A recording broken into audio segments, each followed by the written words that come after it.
Mesdames, Messieurs, bonsoir, merci et bienvenue au cœur du mystère. Nous parlerons ce soir de l'énergie, de l'ésotérisme à travers le vaudou. Dans un instant, nous suivrons les explications de notre expert du jour.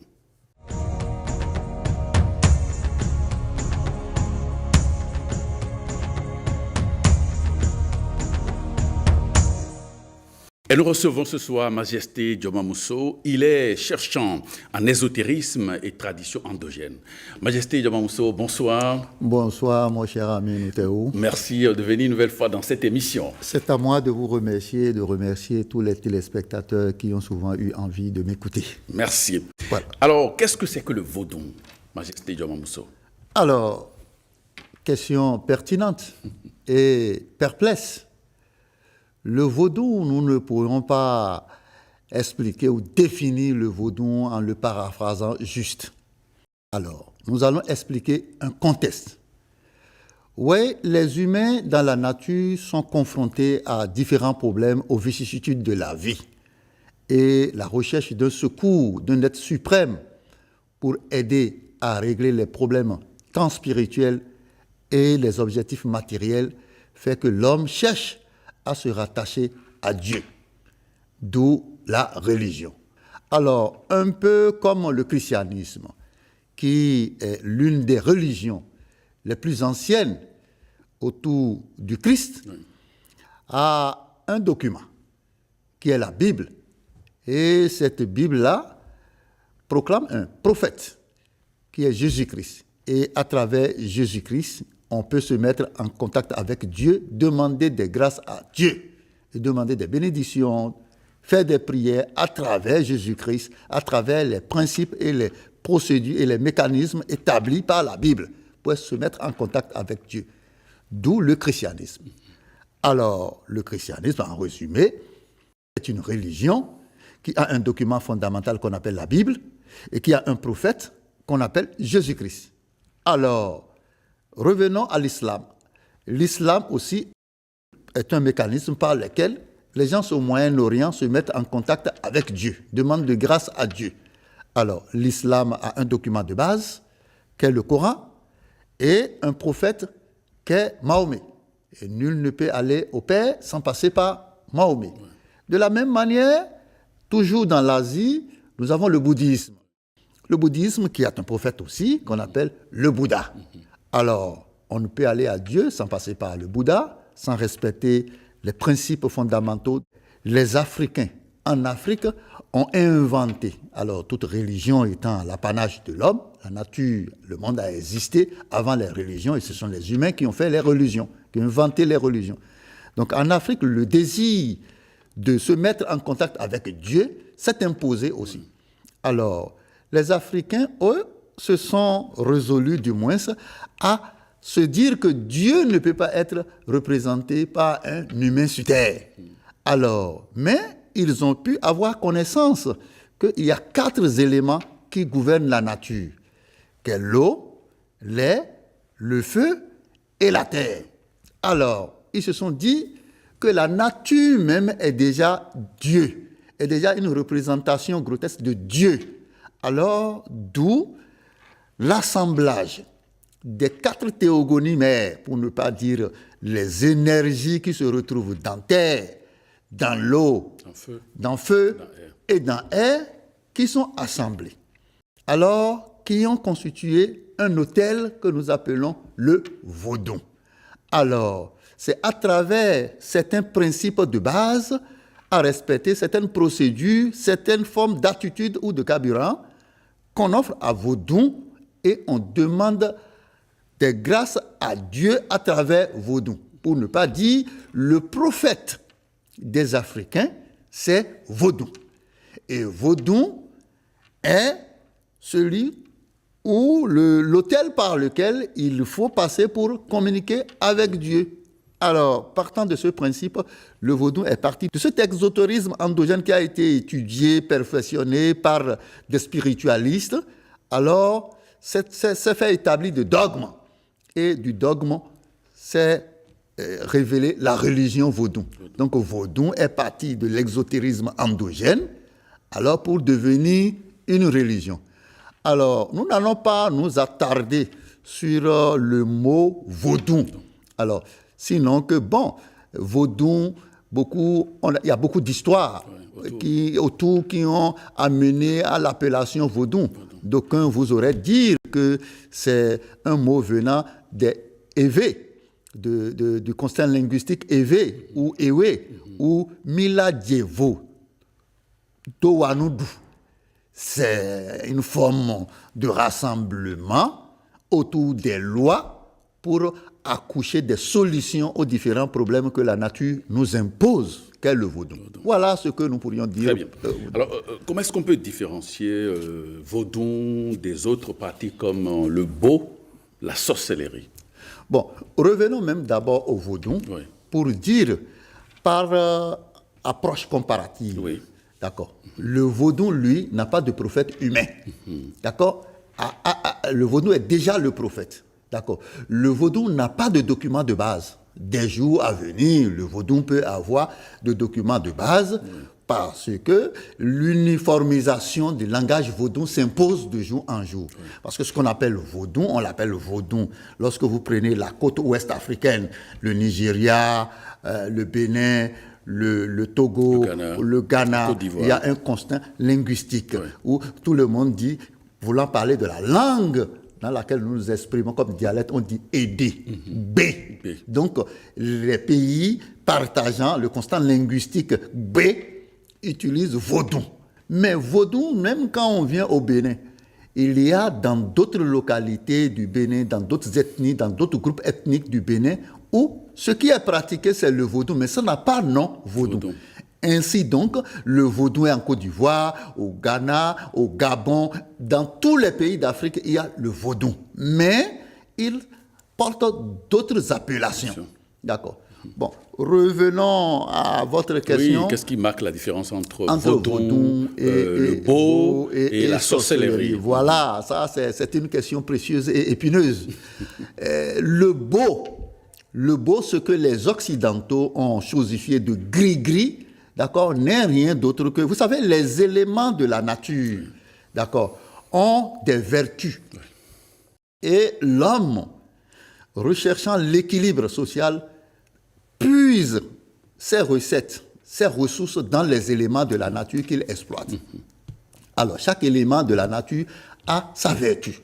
Donc, le beau n'est rien d'autre que la manipulation de la vertu des éléments de la nature assemblés qui cristallisent une énergie vecteur. Voilà, pour une mission donnée. Donc, on peut dire que le beau, c'est de la magie. Bon, quand vous dites le beau, c'est de la magie, on ne peut pas dire non. Alors, parce que comment les énergies sont canalisées et aboutissent à un résultat, le beau est de la magie pour ceux qui sont des profanes. Mais ceux qui sont initiés. Ceux qui sont des chercheurs, ceux qui connaissent la vertu des éléments de la nature n'y trouvent pas un mystère. Lorsque vous réunissez par exemple le sel, d'accord, plus l'eau, le sel a une vertu, l'eau aussi a une vertu. Vous les mettez ensemble, ça cristallise pour donner un goût qui est une forme d'énergie. Alors, c'est un type de beau. Et seul celui qui connaît la vertu de l'eau, plus le sel de cuisine, NaCl, peut comprendre qu'on peut les mettre ensemble et boire. D'accord. Mais de la même manière, celui qui connaît la vertu de l'acide chlorhydrique et aussi peut-être de la soude, peut comprendre que les deux mises ensemble ne peuvent pas être comestibles. Alors, chez celui qui compose le beau, il n'y a pas de mystère. D'accord. Il n'y a pas de mystère, mais c'est celui qui observe que le résultat, lui, il trouve du mystère. Donc, en résumé, le beau ou le gris-gris n'est rien d'autre que la manipulation des énergies ou bien de la vertu des éléments de la nature assemblés. Ça passe. Le vaudou. Le vaudou n'est rien d'autre que la manipulation des énergies, des éléments de la nature assemblés, d'accord, guidés par un esprit. D'accord. Parce que le vaudou, c'est quoi? C'est terre, air, feu et eau mis ensemble. dans des proportions données. Et quand on parle de terre, eau, feu et air, beaucoup ne comprennent pas. Beaucoup pensent que peut-être dans nos questions, nous allons revenir sur la compréhension des éléments de la nature. Quel type de terre on a choisi? C'est là le secret et le mystère. Oui. Quel type d'eau on a choisi parmi les odines? Quel type d'air on a choisi parmi les éoliens? Oui. Ainsi de suite. Au niveau de salamandre, au niveau des feux. Voilà, au niveau des feux, quel type?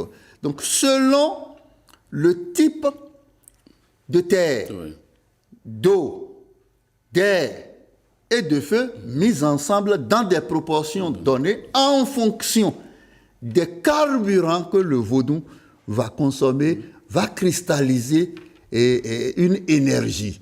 Et cette énergie est la réponse à cet assemblage-là.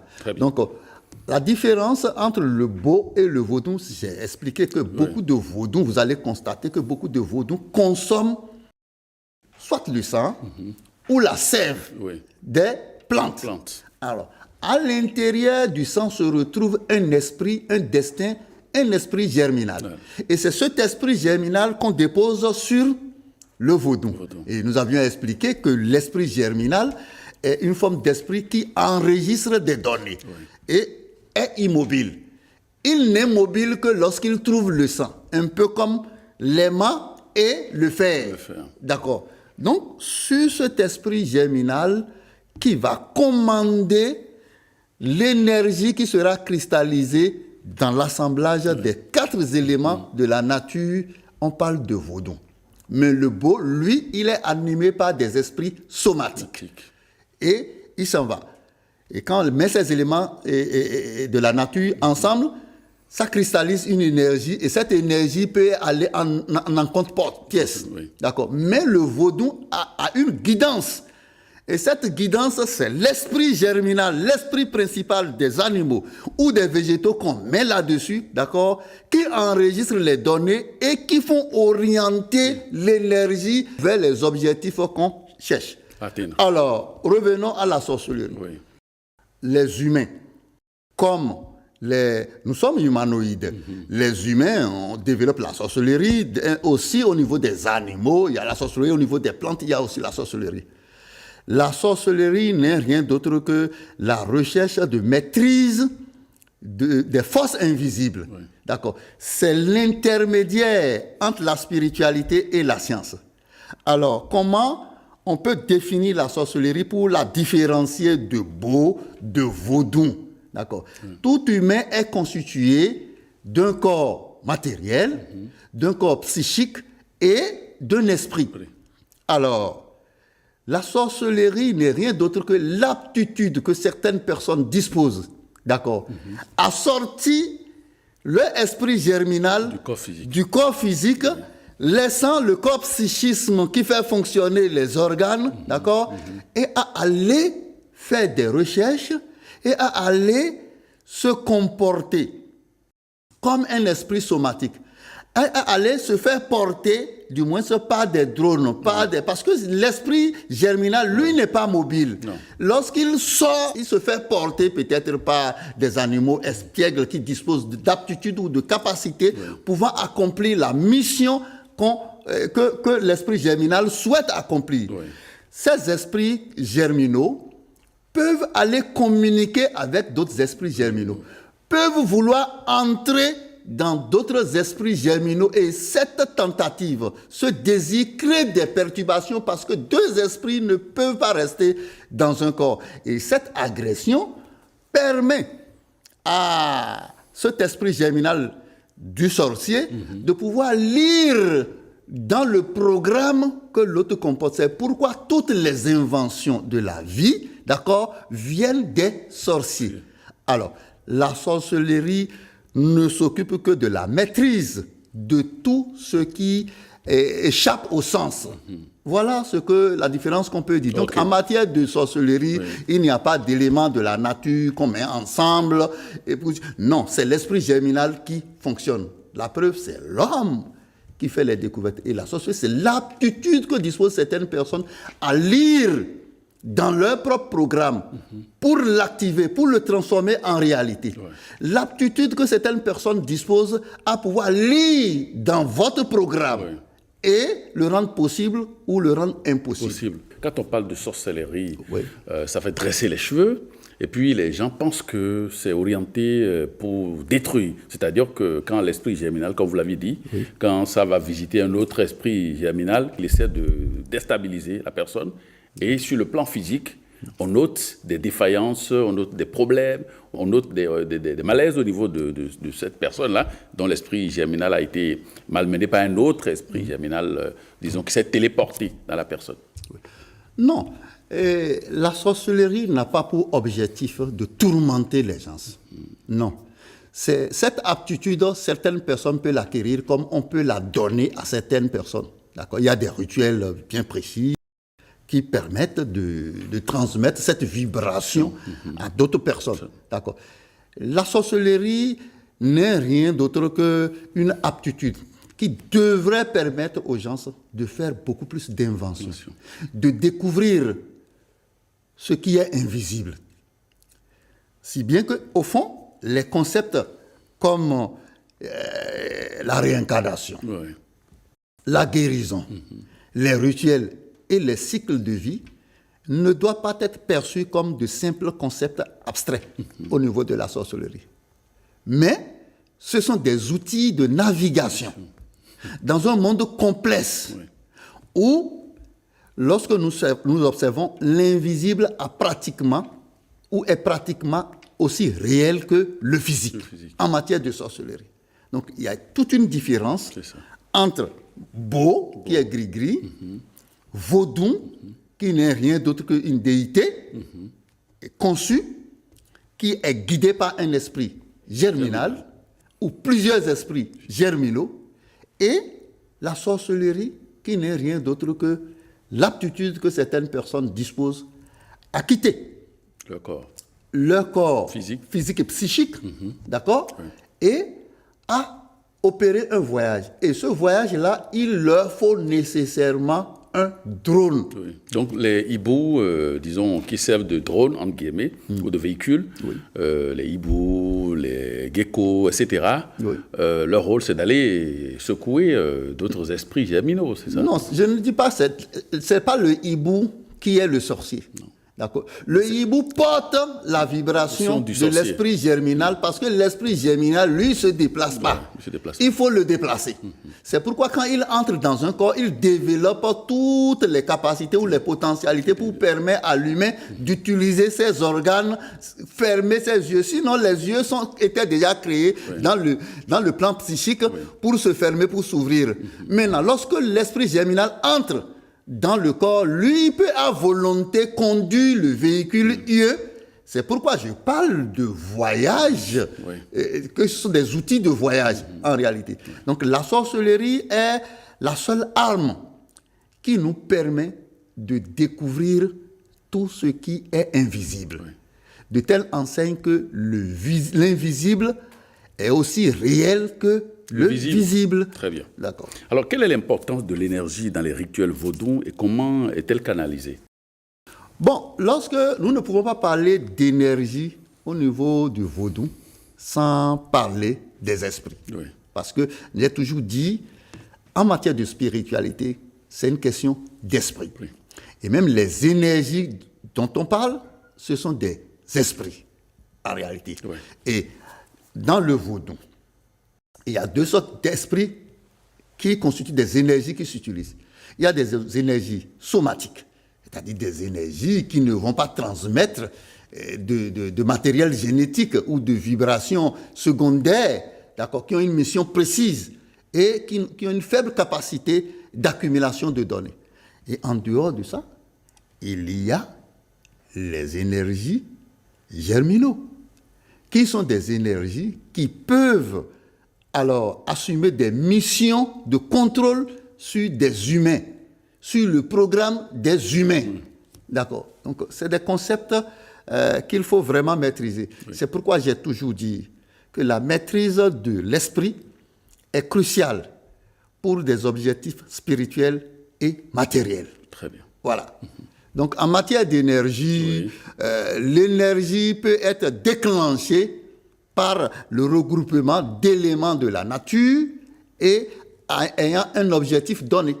D'accord. De la même manière, en matière de vaudou, l'énergie peut être cristallisée des éléments de la nature assemblés et être guidée par un esprit germinal qui est un vecteur de vie.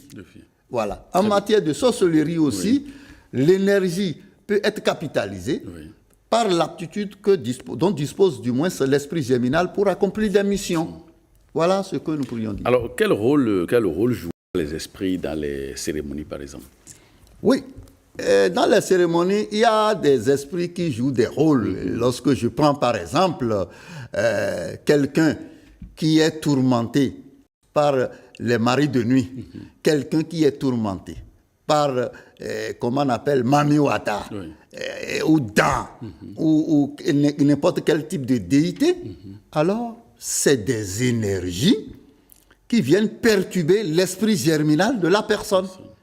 Mais ce n'est en réalité pas une perturbation, mais c'est la recherche d'abri, la recherche d'un biotope favorable à l'esprit qui l'amène à s'acoquiner avec l'esprit germinal, ou pour ne pas dire l'âme de la personne, qui se met à proximité de la personne. Mais au début de la collaboration, il y a perturbation. D'accord. Je l'ai caricaturé une fois en donnant l'exemple du chien et de la poule pour dire que si l'homme, l'esprit germinal est l'homme, qui est perturbé peut-être par, comment on appelle, le mari de nuit. D'accord.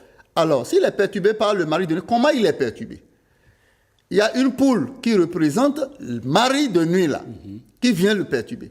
Lorsque la poule s'approche de la cage du chien qui est l'homme, qui est tourmenté, il y a une bagarre qui commence. Mais dans cette bagarre, la poule ne comprend pas pourquoi il y a la bagarre et le chien aussi ne comprend pas pourquoi il y a la bagarre. Alors que les deux ont intérêt à vivre ensemble. La poule débarrasse le chien des puces et des détritus alimentaires qui se retrouvent dans sa cage. Et ce faisant, le chien retrouve une santé. De la même manière, la poule, en s'approchant du chien, satisfait à son appétit vorace. Alors, mais au début de la collaboration, les deux ne comprennent pas. Du fait que les deux ne comprennent pas, une bagarre s'installe, une instabilité s'installe et un déséquilibre de vie spirituelle s'installe. Et la personne peut avoir ses activités qui sont basculées et il se retrouve au chômage ou bien il n'a pas un bon mariage et autres là. Alors, c'est cette perturbation qui crée ça. Maintenant, que fait l'homme spirituel au niveau des rituels? C'est des hommes spirituels qui maîtrisent la poule, qui est l'énergie somatique, qui est l'énergie de mari de nuit qui vient tourmenter l'homme et qui maîtrise aussi l'esprit germinal qui est dans l'homme et qui leur fait comprendre en tant qu'un réconciliateur, en tant qu'un médiateur que bon, monsieur le chien, tu as intérêt assis, monsieur la poule a intérêt assis. Et lorsqu'on finit de réconcilier les deux, la vie de l'intéressé retrouve une stabilité. Et en jargon, dit, on va lui recaser cet esprit. Et dans do tan aïni, et dans do mami aïni, on va lui recaser tel esprit dans sa vie.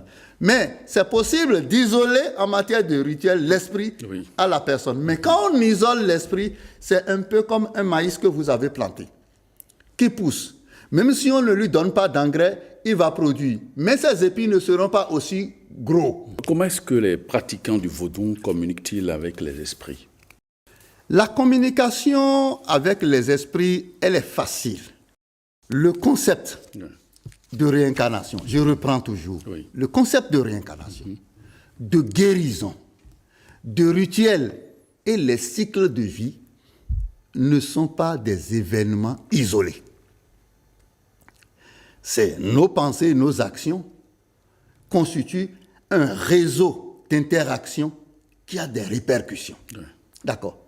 Donc, lorsqu'on parle d'énergie, il faut comprendre que l'esprit somatique, qui est constitué des déités femelles, quand je parle de déités femelles, mari de nuit, femme de nuit, mamie, tout ça là, c'est des déités femelles.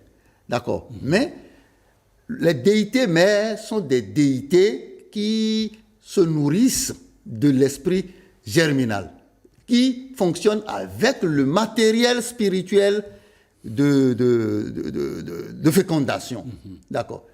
Ces deux esprits ont des aptitudes différentes. L'esprit somatique, qui est dans Mamiwata, enregistre des données, mais à faible capacité et est mobile. D'accord. Et quand on lui parle, il enregistre. Et quand il enregistre, il l'accomplit. Donc, faire des rituels à quelqu'un qui est tourmenté, du moins c'est pas un esprit, d'accord, c'est savoir faire enregistrer des programmes à cet esprit-là. C'est déprogrammer cet esprit-là. Et dans la déprogrammation, c'est de lui parler, c'est de savoir lui parler, c'est de disposer des codes pour lui parler. Et il accomplit le contraire de ce qu'il est en train de faire. C'est tout, c'est aussi simple. De la même manière, quand on parle de rituel vaudou, il faut que les gens comprennent. Il n'y a pas un mystère. Nous sommes convaincus que les éléments de la nature cristallisent des énergies. Chacun des éléments déjà cristallise des énergies. J'ai des filles qui vont me dire que l'eau n'a pas son goût. D'accord. Et à ces aptitudes. C'est ces aptitudes-là que nous utilisons. Et lorsque les aptitudes sont cristallisées, on les met ensemble dans l'intention de régler un problème, alors il faut une guidance. Et ce qui va guider, c'est l'esprit germinal qui guide en matière de vaudou. D'accord. Donc, la spiritualité au niveau du vaudou est très facile à expliquer. Et le fait que les gens se trouvent qu'on immole des animaux sur le vaudou, il n'y a rien de mystérieux. Et la caricature que je voudrais pondre maintenant, c'est quoi? Le vaudou n'est rien d'autre que l'in vitro de la vie d'un individu. Point. Il n'y a pas de chemin. L'homme dispose d'un programme qui est en lui, qui est son destin, guidé par l'esprit germinal.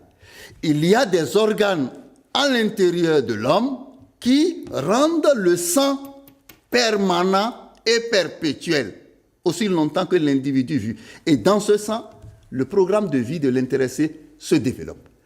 C'est la même chose. L'homme même, il est constitué de 4 éléments de la nature. Absolument. D'accord. Donc, le vaudou est constitué de 4 éléments de la nature et on y dépose l'esprit. Et quand on tue l'animal sur le vaudou, ce n'est pas diabolique, c'est l'esprit, le destin, la matière, esprit, programme de l'animal qu'on recherche. Mais vous mangez les poissons, les chèvres, alors vous les mangez, c'est ce qui est en eux que vous mangez. C'est ça qu'on dépose sur, comment on appelle le vaudou. Mais sur le vaudou, c'est l'esprit.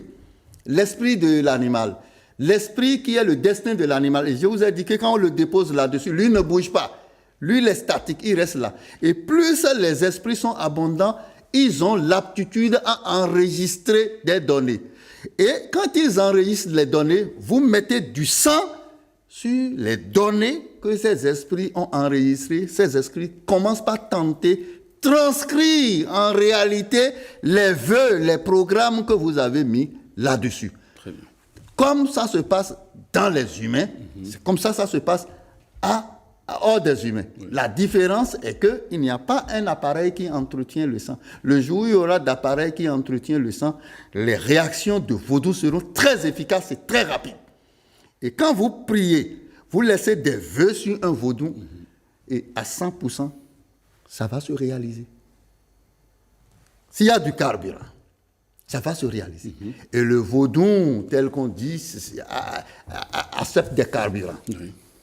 Au nombre des carburants du vaudou, ça peut être le comportement vestimentaire, ça peut être des aliments, ça peut être la musique, la cloche que nous mettons, ça peut être de l'éthanol, ça peut être de l'huile de palme, ça peut être l'alcool. Et le carburant le plus précieux, c'est le vocal. Oui, le verbe. Le verbe que l'esprit enregistre et qu'il va tenter transformer en action progressivement, en réalité progressivement au fil des jours où on continue d'immoler C'est Donc pourquoi, sans le verbe, voilà. Sans le verbe, le vaudou ne peut pas fonctionner. Le vaudou ne peut pas fonctionner. Non, impossible. D'accord. C'est pourquoi chaque année, et particulièrement en décembre, vous allez me voir que tous ces derniers temps, je suis dans des cérémonies de Edjahu, pour ne pas dire reconnaissance d'offrande de grâce aux déités vaudou. C'est une période durant laquelle on offre des bêtes, des animaux aux vaudous. Et c'est les vaudous qui ont accompli des missions parce que le vaudou n'est que porteur de grâce. Le vaudou n'est pas diabolique, le vaudou n'est pas destructeur. Ce n'est pas Dieu de vaudou qu'il faut remettre en cause, mais c'est l'humain qui est le prêtre, qui est le prophète, qui se profane, qui se donne tous les titres possibles, d'accord, qui peut manipuler le vaudou selon ses objectifs, le transformant en diable. Sinon, le vaudou n'est que porteur de grâce. Donc, le vaudou, selon que vous l'utilisez, peut accorder des objectifs. D'accord. Le vaudou a son côté exotérique. Quand je parle du côté exotérique, c'est rattaché au rituel qu'on peut faire dans des objectifs précis pour soit réaliser un exercice de réincarnation, réaliser une guérison, réaliser une forme de prospérité ou de tous les besoins fondamentaux de la vie. Maintenant, le côté ésotérique. Le côté exotérique du vaudou. Caché. Maintenant, il y a le côté religieux du vaudou. Oui. D'accord. Ce côté religieux, on peut être ésotérique dans le vaudou, mais ne pas être religieux. Eh oui, mais il y a des chrétiens, il y a des musulmans qui utilisent des versets du Coran pour des objectifs donnés. Ouais. D'accord. Et que vous soyez musulman ou que vous ne le soyez pas, vous l'utilisez, vous aurez le résultat que ça donne. D'accord. Donc, comprenons le côté exotérique du vaudou, le côté religieux du vaudou. Mais le côté religieux du vaudou, d'accord, a beaucoup plus d'aspects culturels. Ouais. Et cet aspect culturel, d'accord, a des aspects distractifs, a des aspects touristiques. Très bien. D'accord. Et ces aspects-là méritent d'être valorisés. Voilà ce que nous pourrions dire. Alors, en quoi l'énergie spirituelle dans le vaudou peut-elle être comparée à d'autres systèmes énergétiques comme le Chi en Chine ou le Prana en Inde? Bon, moi, j'estime que ce soit le Chi ou le Prana, comme on appelle au Japon, c'est les mêmes choses. D'accord. Beaucoup de spiritualistes pensent que quand on parle de Sakpata, que c'était. Mais non, c'est une erreur. C'est une hérésie. Sakpata est une virgule, est un élément, un petit élément de la terre. Donc, vous voulez dire que Sakpata, c'est un esprit de l'élémentaire. Voilà, Sakpata, c'est un esprit de l'élémentaire. Dans la perspective endogène. Voilà, dans la perspective endogène. Oui. Mais beaucoup confondent Sakpata à terre au complet. Non. De la même manière, quand on va dans les Ondines, les Ondines, les sirènes et autres. D'accord, il y a plusieurs déités à l'intérieur. Bon, maintenant, lorsque vous vous retrouvez dans un rituel et vous appelez terre, mais vous appelez plusieurs esprits. Plusieurs entités. Plusieurs entités, alors que l'entité dont vous avez besoin, c'est Sakpata. Ouais. Vous comprenez? Voilà, ce sont les erreurs de la comparaison. Ce que les autres appellent Chi en Chine, ou Prana en Inde, il faut aller faire des recherches et comprendre avec précision de quel esprit il s'agit. Ne globalisons pas. Parce que lorsqu'on a besoin du sel, du piment et de l'eau, et vous n'amenez pas exactement ça, c'est que votre rituel est faussé déjà. Ça ne marche pas. Le vaudou est la spiritualité la plus saine. Le reste, l'opprobre a été jeté sur le vaudou. Sinon, toutes les formes de spiritualité de la vie se basent sur le principe des 4 éléments de la nature. 4 éléments. Et des esprits. Oui. Il n'y a pas de choses. Quand on veut parler de spiritualité, c'est la matière et l'esprit. Le reste, on peut chercher à explorer le compartiment de la matière et de l'esprit, et aussi de la science et de ce qui est mystique. Très bien. Voilà. Alors, comment le vaudou se manifeste-t-il dans les rituels de protection? Le vaudou se manifeste dans les rituels de protection par demande de grâce. Voilà. Quand vous vous approchez du vaudou, d'accord, et on cloche le vaudou, on parle au vaudou, on lui demande des grâces. Et ces grâces sont enregistrées par le type d'esprit qui gouverne ce vaudou-là. Et lorsqu'on offre le carburant qu'il faut, l'action s'accomplit. C'est aussi simple. Il n'y a rien de mystérieux. Ce qui est mystérieux dans la vie aujourd'hui, c'est l'esprit. Que les gens n'ont pas pu maîtriser et saisir comme ça pour voir c'est composé de quel atome, de ci, ça, là. C'est tout. Sinon, en matière de spiritualité, il y a deux choses. La matière et l'esprit. L'esprit. C'est tout. Le tourisme religieux lié au vaudou est-il en croissance chez nous, par exemple au Bénin? Je pense que le tourisme religieux est vraiment nettement, de façon exponentielle, en croissance.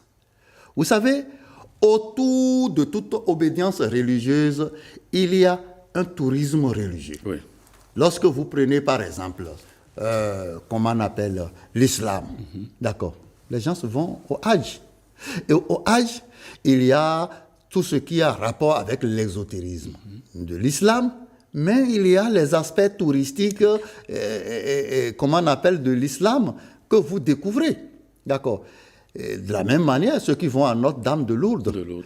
Mais j'ai trouvé que le gouvernement béninois a fait une découverte, comment on appelle, mystérieuse et très opportuniste. Vous voulez parler des Vaudou Days? Des Vaudou Days. Ouais. Le vaudou a des aspects touristiques attrayants, que ce soit dans le domaine vestimentaire, dans le domaine culinaire, sociaux, de vie communautaire. Le vaudou a ces aspects-là. Et il convient de créer autour du vaudou un tourisme religieux. Je crois que c'est ce que je ne suis pas dans ce comité-là, mais je crois, moi, en tant qu'observateur ou consommateur des actions du gouvernement, que c'est ce qui est en train d'être fait. Vous voyez, lorsque vous prenez le vaudou, les pas de danse constituent des carburants que le vaudou consomme. Le vestimentaire constitue des carburants que le vaudou consomme. Les objets, les symboles constituent des objets ritueliques qui ont un aspect attrayant, touristique et distractif. Et aussi ésotérique. Bon, je crois que nous sommes dans un État laïque. D'accord. Je ne pense pas que le gouvernement du Bénin soit engagé dans une action pour mobiliser des gens à devenir des vaudouisants ou des adeptes de vaudou. C'est pas ça. D'accord. Mais il est important de comprendre que derrière une religion, il y a tout un business. Il y a une bactérie d'activité, d'entreprise. Que ce soit de fabrication de bougies, de croix, de Bible ou de Coran, ou de toge, ou tout ce que nous voyons. Ça nourrit les gens. Ça nourrit les gens. Alors, si on a choisi faire du vaudou, ça, c'est très, très, très, très intéressant. Parce qu'au monde, il y a 4 obédiences religieuses. Le christianisme, l'islam, le bouddhisme, le vaudou. Et le Bénin a la chance d'être le berceau du vaudou. Vous voyez ce qui est intéressant là?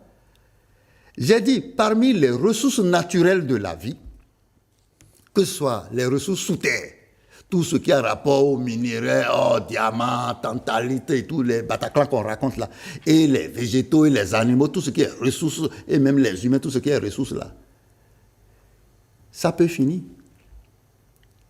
Lorsque vous allez dans un pays comme l'Arabie Saoudite, vous connaissez? La première ressource apporteur de devises, c'est le pétrole. Mais la deuxième ressource, c'est le tourisme religieux. Mais le pétrole peut finir demain. Mais le tourisme religieux ne va jamais finir. Donc, créer un tourisme religieux autour du vaudou, c'est éternel. Ça fait un. Les gens vont venir au Bénin parce que ils poussent la curiosité de connaître le vaudou. Mais c'est l'occasion de leur dire que le vaudou n'est pas diabolique. C'est ça. Bon, c'est l'occasion aussi de leur dire que voilà, le vaudou a des aspects touristiques et culturels. Alors, tous ceux-là vont venir, ça va faire tourner l'aéroport du Bénin. Et quand ils vont venir, les transports urbains vont fonctionner. Les hôtels et tout. Les hôtels, les restaurants. Nos habitudes culinaires seront vulgarisées. Oui. Nos habitudes vestimentaires seront vulgarisées. Et tout le pays serait en festivité. Ouais. Alors, ça va faire accroître la production intérieure brute du Bénin. Du Bénin. Donc, c'est salutaire. Et c'est à encourager. C'est l'occasion même d'attirer l'attention des Béninois et des pratiquants du vaudou à adopter les attitudes les meilleures. Très bien. Pour soigner la vitrine du Bénin. Parce que, vous savez, moi, j'ai voyagé à travers le monde. Et j'ai dit aux gens, je suis du Bénin. Quand le monsieur me dit, vous êtes d'où? J'ai dit, je suis du Bénin. Il dit, Bénin, c'est où? J'ai dit, mais je suis en Afrique de l'Ouest, entre le Togo et le Nigeria. Il dit, non, je ne connais pas. Dites-moi, quels sont les footballeurs de votre pays? Mais j'ai donné les noms des footballeurs, mais le monsieur ne connaît pas, il n'arrive pas à me repérer. Il dit, bon, les musiciens, j'ai donné Angélique Kidjo. Il dit, mais non, ça, mais celle-là, elle vit aux États-Unis, que c'est là-bas, on la connaît. J'ai dit, bon, pays du vaudou. Il dit, ah, voilà!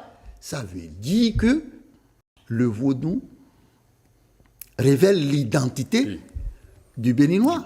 Et ce qui révèle votre identité peut être salutaire pour vous dans votre devenir. Très bien. Si vous vous occupez de ça, ce n'est pas de faire du vaudou la religion primordiale du Bénin. Non. Le gouvernement offre des opportunités et saisit tout ce que ça peut apporter sur le plan touristique au niveau du Hadj. Oui.